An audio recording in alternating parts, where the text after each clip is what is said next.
So let me introduce myself. I'm Rohit, the founder of Melo Designs. I started this company in back in 2017, and it's been a crazy ride. So few days back, I think someone had called me and asked, Rohit, we are doing an event, and can you come and inspire us with some story? I said, okay, fine, let's do it. Then I asked her, okay, what topic should I pick up? So then I gave her these options, like, two, three options, like, somebody we can do something around what was my journey, how design inspires me, and all of it. Then, like my client, he also said, why don't we look at, covering all of it and try to see something which we could do together. So today's, I thought I'll cover two, three things that could probably have a nice session and we could talk about it. One is facing fear with action. And second is I gave her an option of how to become an entrepreneur with 3,000 in your account. And third is what I'll see after you'll see the first two. So before I tell you all how I did it, or before I tell you how I reached here, let me tell you who I am and let me give a little background on who I am. I know it's Diwali time and I'd also we are all joined in from online, so I'll not bore you guys. So I'll rather let's have an interactive session on how this could go.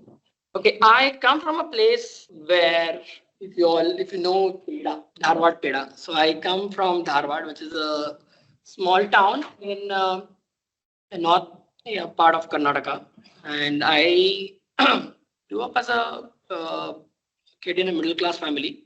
My mom, dad were running their business. So my mom and my dad both used to run a shop, and I come from a background where there's a lot of troubles of middle class family. So my mom actually has grown me up as a business person, and dad as an artist. I would say that she was a kind of a solopreneur back in 1990s. So she uh, she used to handle us, grow us, like, and take care of us in the morning and the evening. She used to open a shop, and she used to have at least interact with women around and try to see what she can do. She has a small shop where she could sell all of this. Yeah, my dad on the other side is a different character altogether. He is that crazy person who studied fine arts like me, and the center guy is my dad. So he was the art guy. He never wanted to do business, but because of family situations, they they put him in the business, and he had to take care of us.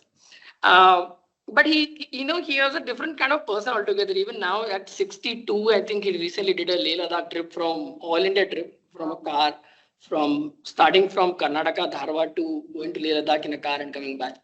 So he taught me how to paint when I was 6. I think I went on a trek when I was 14. He taught me how to drink a beer at 16 with him. And I think I climbed Himalayas for 7 days with him back in 2015. So all my childhood, my parents were in debt, and they had a lot of difficulties because probably what you call today as financial management or financial education was quite low back then. But they did let me live my dream of being an artist. And I, after my schooling in Dharwad, I went to Chitakala Parishad in Bangalore, and I did my fine arts there. And since I would say I was averagely uh, okay in terms of running, so I started doing some good work in Chitakala Parishad. I started learning skills on how to paint, how to draw, how to make installations, uh, how to work with mediums, how to work with scale, how to sensitize my eyes towards light, how to sensitize emotions, how to bring in a sense of storytelling, how to bring in a sense of connect with your story. All of these things really gave me some time there.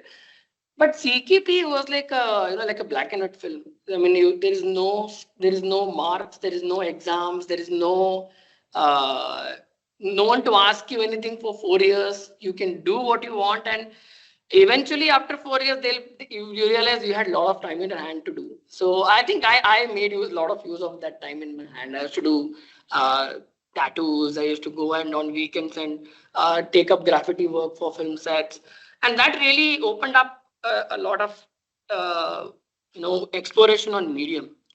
And This work was done during when metro came in, and they cut down carbon park trees which are around 200 years old.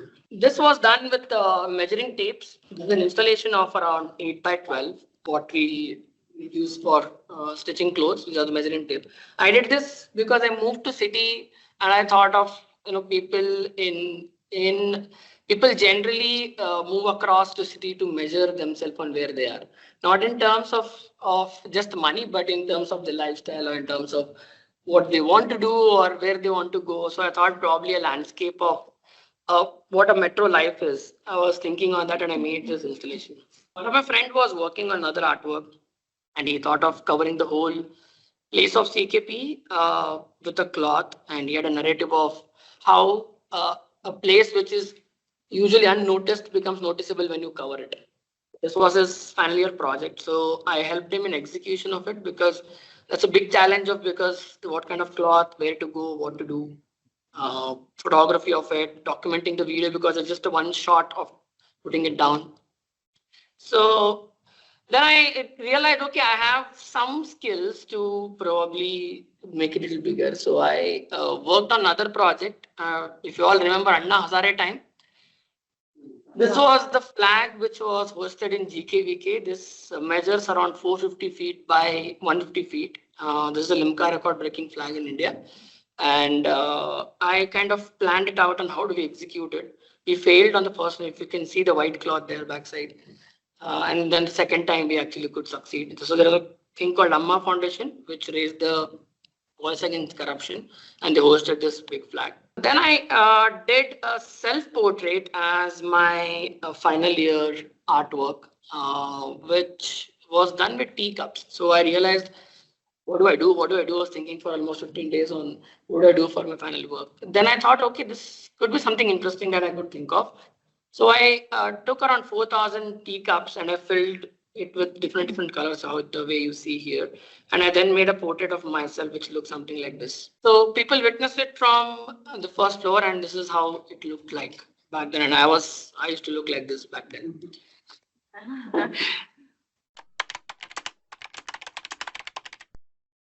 And why tea?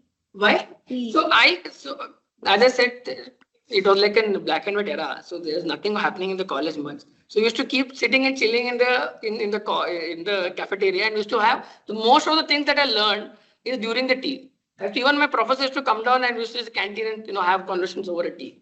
So I thought, okay, why not take tea as something? And this idea also came when I was having a tea. So I thought, okay, why not make tea as something, because we toned down it late, we become a little lighter. We start speaking things when you are at tea. So this is what I've become today at this moment. What I'm framing myself, what I'm composing myself is because of tea or the knowledge of 4 years that I'm having in this place. So I thought, okay, that this would be a nice way to look at it.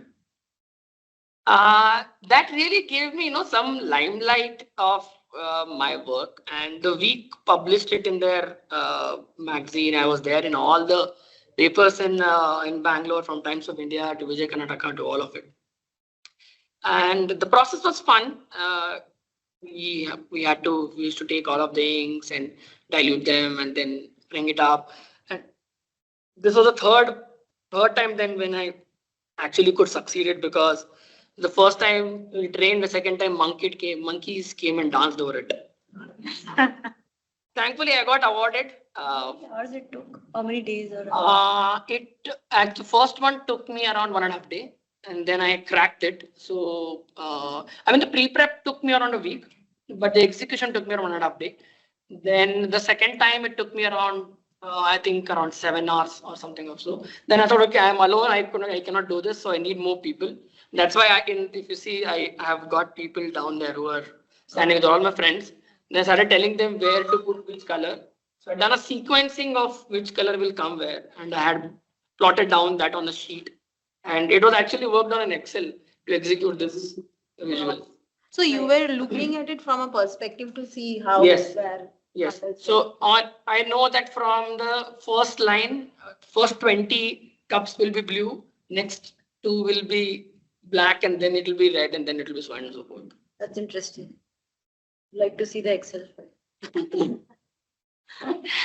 Then I got the awarded as the best artwork by Chitakala Parishad and Government of Karnataka for that year. But unfortunately, art doesn't feed my stomach. So I had to leave art. I had to stop working on installations and all of the artwork. And I took something which was the fastest growing thing back in 2014 when Modi ji just was about to join the throne. In the era where Facebook ads were still starting up, in the era where we all heard Namo Namo, that's the era where I joined. I thought this could be something where I could go in. And I went to digital marketing and I joined as a junior most designer in a company.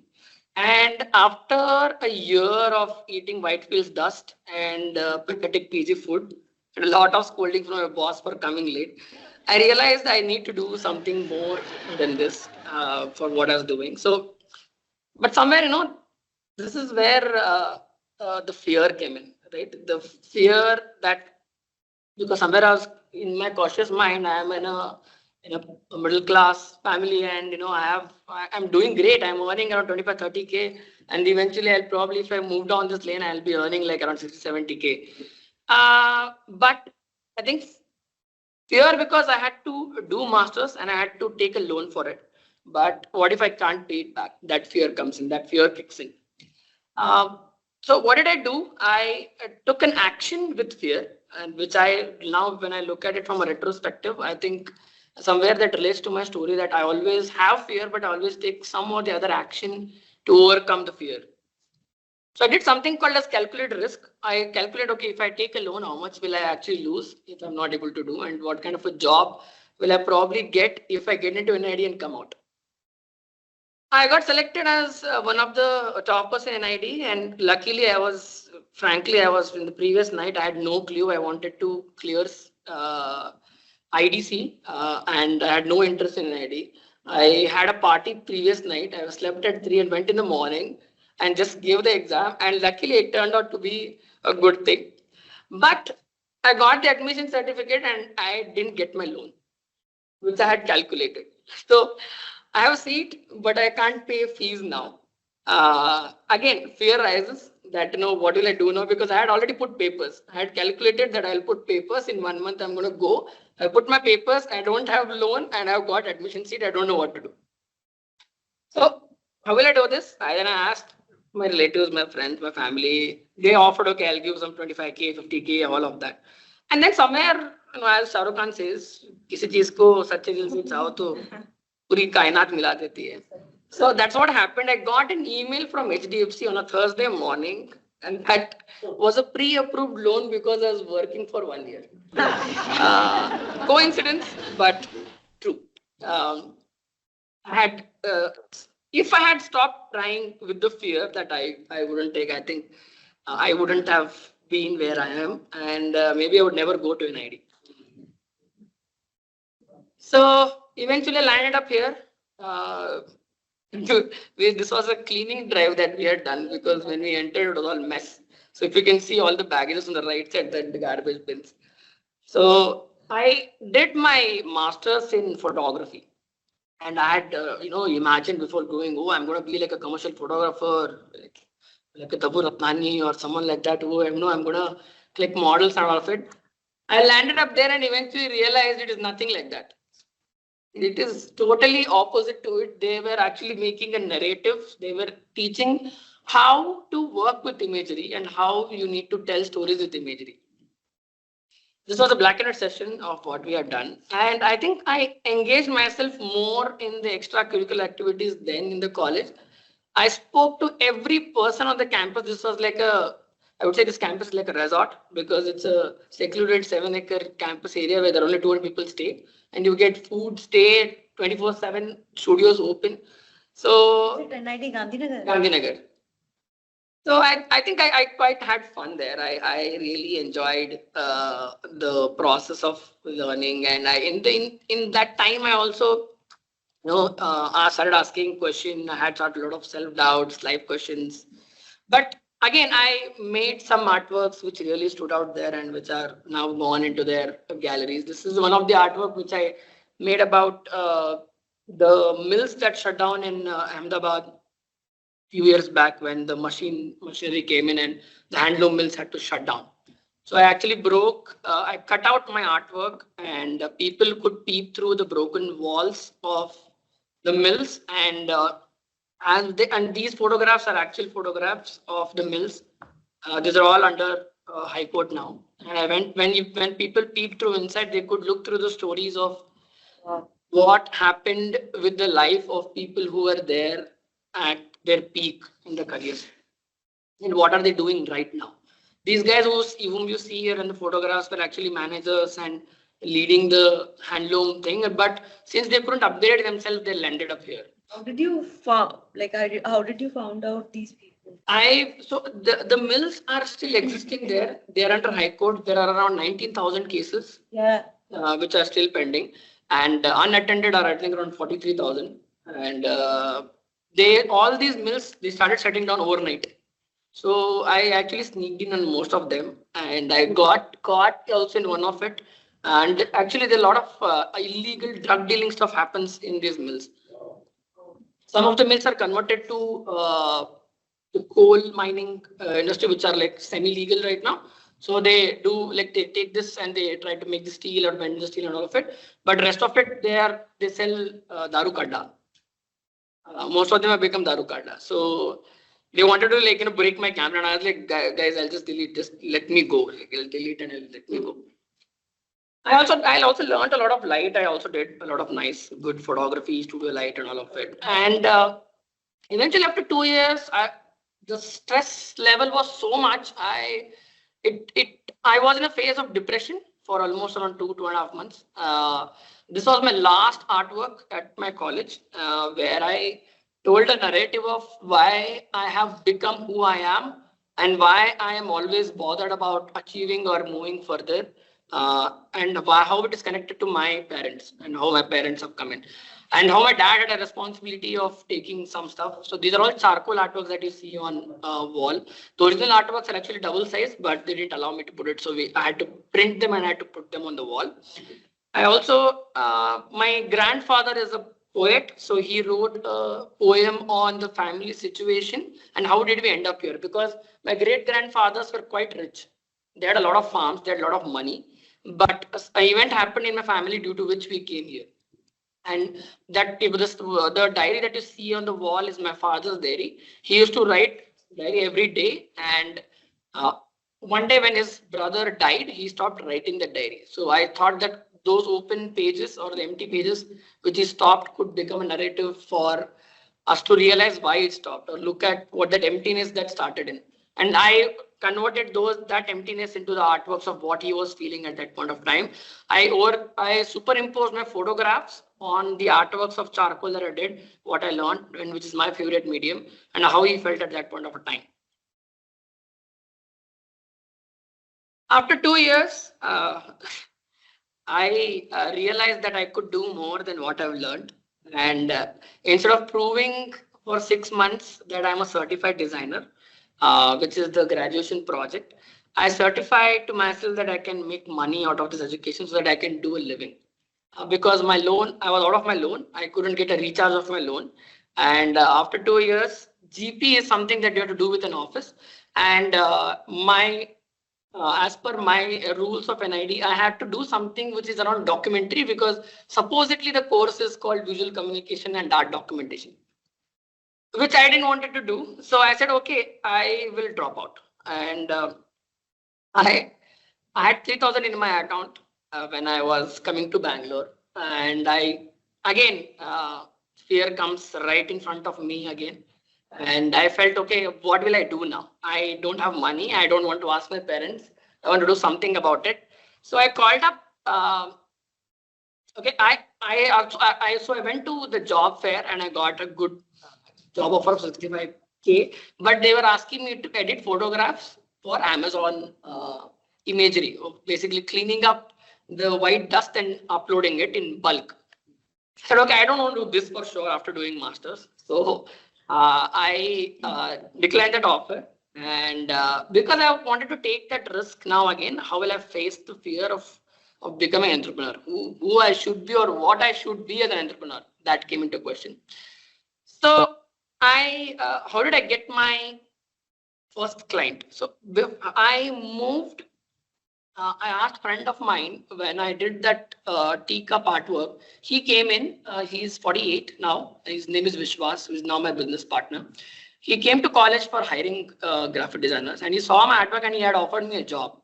I asked him, "Do you have something to do right now for me? I don't have anything to do. I don't have money to earn." He said, "Yeah, come down to Bangalore. I have a short film to do, and I need someone, and you can stay at my place." So, okay, great. Why not? I'll come down. So I took a train and moved back to Bangalore in May 2017. And you see, people in India want to try before they buy. That is like that's a golden rule. So I said, okay, I'll work for you for free, but I need your time, and you will educate me, and you'll give me good work. I'll not do shitty work because I'm with you. So I started working on a short film for free with him, and eventually, in 2 days later, coincidentally, he gets a brief from Purvankara that there is something that is coming up which is going to go big across Bangalore. They wanted a new campaign where they wanted to do a 72-hour sale, which is going to go in 72 hoardings, all the newspapers, and all the ads. So I started thinking like an entrepreneur and started joining the dots. I got a digital game designer to paint this for me, and I charged double to Vishwas to do this. This was Purvankara's campaign and my first campaign, which got me into limelight. They were doing like a big 72-hour home fest, and it got published in all the newspapers and all the hoardings and all of it. That gave me a big break because my work was everywhere around Bangalore. I could post it, I could show it, and everyone was seeing it, so I could pitch it easily. I got another opportunity. Looking at that, someone else came to me and said, "Okay, I want to design my space. Can you design it?" So I charged 25K to design the most premium gym in South India today, and it got awarded as the most premium gym in South India for Gold Gym. But I took the credibility of using their name and moving it further, and it got me again an education of how I can use the medium, what I can do. I'm not earning, but 25K is more than enough for me to survive because I had 3K, so 25 is good enough for me. So, how did you design the gym? Like, what was? So what happens is when they're doing gym, there are two parts. One is the architecture, one is the interior, and then comes that how do you actually relate? What to whom are you making like a yellow color jazzy gym, or are you making like a classy gym? Are you making like sophisticated gym? What kind of gym are you making? So they were trying to cater to all the actors of Sandalwood because RR Nagar is mostly filled with actors. So I thought, okay, we'll do something which is little premium. We'll do something which is very sophisticated, very motivating. So actually, I didn't get too many photographs of these because it will be too lengthy. This gym actually I have conceptualized for self-motivation. So usually people go to gym alone. Badminton people go as a pair. Gym you always go alone. So every point of you working out, there's a different motivational message, which is not boring, but it's saying that don't try to dream of it, train for it. Like you have to do it if you really want to do it. So that positive intent was what I had planned, and the whole it's a 5,000 square feet gym. So and I think they called a huge event in Chennai and they announced award, and the client was so happy, and he took me also to Hyatt, and I was like, okay, fine, cool, great, why not? I enjoyed a nice stay in Hyatt, and I came back. So on and so forth. I started showing dreams to my clients in the day and made their dreams come true in the night. So I didn't have servicing person. I didn't have any others as a one man show. So I used to go take briefs from the client in the morning and tell you, I have a team, I'll do it, we'll do this, we'll do that, and all of it. And in the evening, come fatafat. I was like very quick in work. So just do that, and I used to pitch in and. But since I was one man show, I was also burning out. I got really tired. I lost around like 9 kgs of weight. I was already thin, and I was feeling sick. So then I said, okay, this is now where I need to build a team, and I need to start structuring. Even though I was getting like 25K, 50K orders, but it was a good enough amount for me to at least hire a few people. I took a small 450 square feet house and started Mellow Designs, which is this is how it looked like back then. It was a small 1 BHK house, what we have here. And she is my first copywriter and my first model who used to model for us. This is how it eventually grew to 5-seater, 6-seater. And again, the question came in, how do we really get clients? Well, I had no clue. I was not into sales. I didn't know good sales. I don't know how to make sales. I was sitting idle and I had only three people, me, my now wife and back then girlfriend and Lillian. We three were sitting and chilling, and then suddenly my friend from Titan was trying to design a board in Kannada because the Kannada Rakshana Vedike came and broke their board, saying that you don't have Kannada board in a Karnataka state. You need to design this. Then I said, hey, why not? Just let me help you out. And they had Helios. So Helios is written in an extended font. I said, okay. Then she sent some round usual fonts that you see on this all thelas, right? So I thought, okay, this is very bad for a premium brand. Let me design it for you. They gave it for free. And after a month, she came, hey, Rohit, do you also do motion graphic videos? We have something is requirement for new store launch. I said, yes, why not? We'll do it. So on and so forth. Malo became a partner of Titan in scaling Helios from 40 to 150 stores. And today we are handling their all communications from WhatsApp to their Instagram to their ad campaigns to their ad films to their store launches to their launch kits to everything else. Again, that was a journey that I see that if I had not taken back then and said, okay, you'll have to pay me 5,000 rupees to do this, I think that relation itself wouldn't have established. And with our clients, even we grew because we are continuously getting work. So started doing a lot of things. We started shooting, and again, we didn't have setup. So I bought the most easiest camera which I could handle and which could give me an output. I didn't have a setup of like a studio, so I had to do all manually with hands, tied up ropes. My copywriter became my model wherever I could, and we started building a culture of enjoying work, culture of having fun at work, culture of doing the work but doing it with fun, and singing on the weekends, sitting out, chilling, doing podcast, and eventually the office filled up and we really didn't have much of space. We used to celebrate Holi, we used to have bhang, then we used to have go and build stories for Boss. We started doing ad films for them. I have no clue why I'm doing like this, but yeah. And this, we didn't have a recording room. So what we used to do is to have towels around and go inside and record so that the sound doesn't revert. And it used to sound the same quality of what we used to sound on a recording room because we didn't have money to do. These are all Indian jugaad.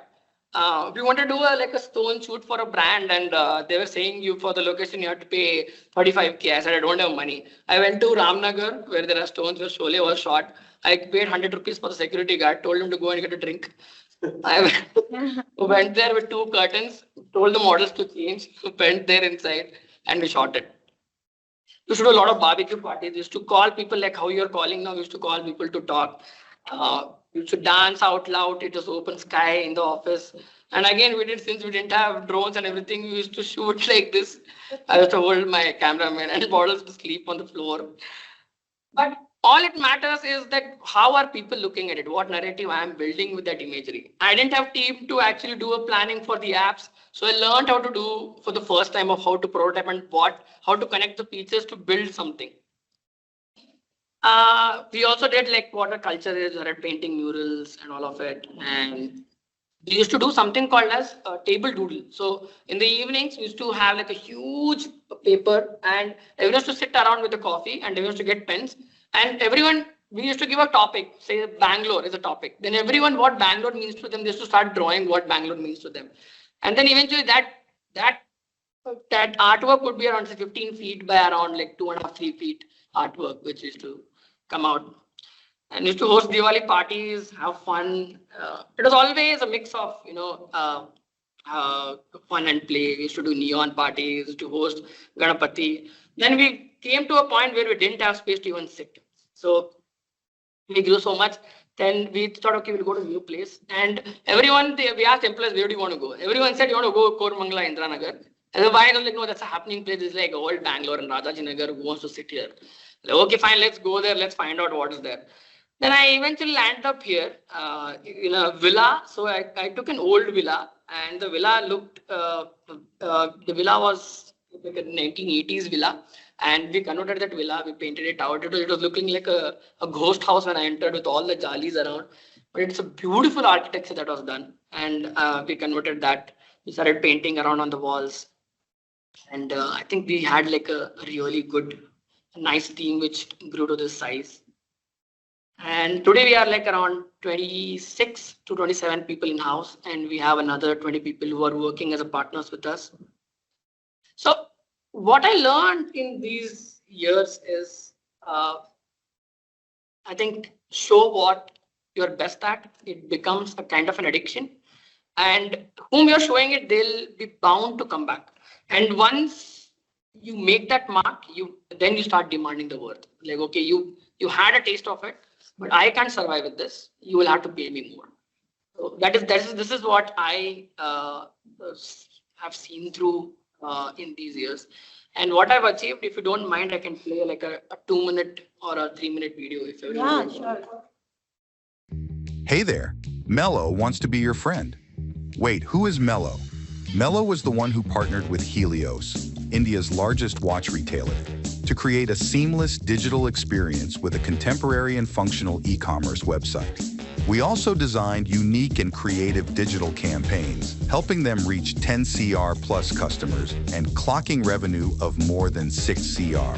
For Titan, we launched pan-India ad campaigns with a newspaper ad, a fun, quirky Instagram filter, a catchy rap song and radio jingles which reached more than 10 CR customers and boosted their offline sales up by 20%. Brilio, a cloud transformation company, to launch their new suite of services, Brilio 1.ai. With 3D and 2D explainer videos, it helped them explain their services better and crack million-dollar deals. To boost their brand outreach, we have also created brand videos, event teasers, creative GIFs, and sizzle reels. We collaborated with SmartShift, a SAP transformation company, to help reposition themselves as a pioneer in their industry. With a dynamic website that is minimal, clean, and easily navigable, their digital experience was complete with a revised design flow, micro animations, and a brand explainer video that decodes their complex SAP services. With a brand language that is bold, powerful, and compelling, we helped Fan Fury keep their rage burning in the world of crypto-based fantasy sports. We proudly announced that they are now listed on MEXC, a leading crypto trading platform, and appreciated their Fury coin value by 80x in the first month. Indies approached us to convert their idea of connecting labels and artists through an app. We expanded their idea to encompass a wider audience and connect all music enthusiasts across the globe. To have its own identity and stand apart from the mainstream music genre, we took inspiration from the disco era, referencing vintage vinyl covers and music posters to create a visual identity and app interface that perfectly blended contemporary design and retro aesthetics. With proprietary self-diagnostic kits, Spark approached us to build an ecosystem of products and integrate it into a single app. The interface we built was designed to be accessible across all demographics to seamlessly incorporate doctors, patients, and their family. Inspired by their core technology, we designed their branding and also extended the visual language to the website, packaging, and print collaterals like visiting cards and brochures. We are proud to say that Spark bagged the most innovative portable diagnostics technology company 2020 by Global Health and Pharma Magazine, UK. We helped 3M, India's largest car care store, redefine their visual language to introduce itself as an elite player in the Indian market with modern, fresh, and refined brand communication through brochures, leaflets, store banners, and digital ads. This has helped them streamline their communication across more than 200 stores in India. Not just big names, we also loved collaborating with Millet Home, an old FMCG brand with a great product. We redesigned their entire packaging, scaling it up with mouth-watering imagery, peppy colors, and modern typography to help them connect with an audience who picks healthy, ready-to-eat breakfast. This scaled up their sales by 74% in the first quarter. For Tova, a beverage brand selling infused water, we banked on the idea of transparency and designed clear packaging to help customers see what they are drinking, as if from a glass tumbler. The new packaging resulted in an immediate jump in sales by 58%. We helped Organic Symmetry, a sustainable resort wear brand, by strategizing brand positioning and designing an innovative e-commerce website together with catalog shoots, brand film, and packaging. Since then, they got into the top 10 sustainable e-com portals and have expanded their business to 3 countries and 9 stores in 2 years. So come, let's turn brands into experiences.